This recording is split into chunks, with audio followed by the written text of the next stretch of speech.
Qui a présidé à l'élaboration de ce nom de code Da Vinci, Viva Da Vinci?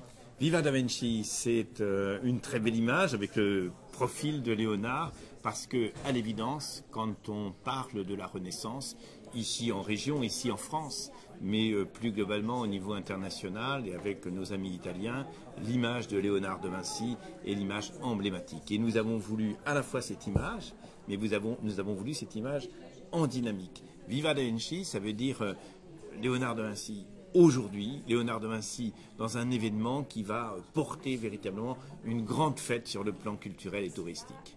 Et en effet, le lien de Vinci, c'est justement d'être lui-même tourné vers l'avenir, les arts, la culture, et puis l'histoire. L'histoire, la culture, les arts et la science. Léonard de Vinci est profondément contemporain si on pense que aujourd'hui des espaces de développement, de croissance, de découverte avec la numérisation, avec un tas d'enjeux, sont à l'œuvre.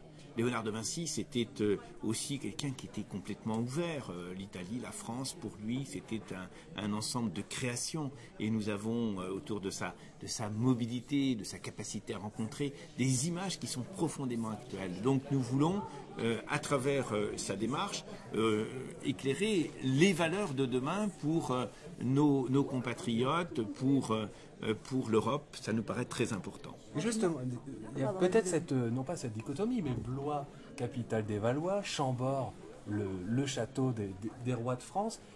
Le choix a été fait justement de prendre Leonardo da Vinci, qui justement venait de l'extérieur, à traverser les Alpes. C'est pas seulement la France. Là, mais bien sûr, parce que c'est une fête, une célébration des arts, de la culture et de la création.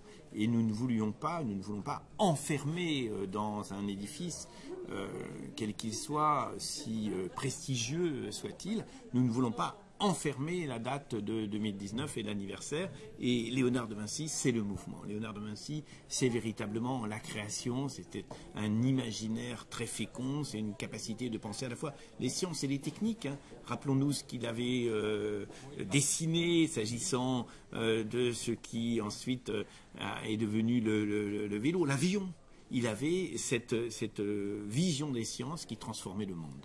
Alors ce 500e anniversaire, c'est aussi avant tout l'occasion peut-être formidable de sortir la région de relatif anonymat où elle se trouve encore.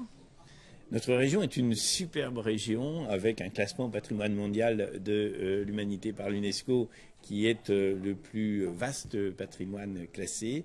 C'est l'occasion de la faire rayonner réellement. Et nous voulons, à partir de cette réalité magnifique, porter à un niveau de connaissance nationale et internationale, un niveau de rayonnement, en effet, un niveau de rayonnement, le niveau de rayonnement qu'elle mérite. Et donc, nous travaillons aujourd'hui avec l'Europe, avec les différents ministères, pour que cette réalité-là soit complètement mise en lumière.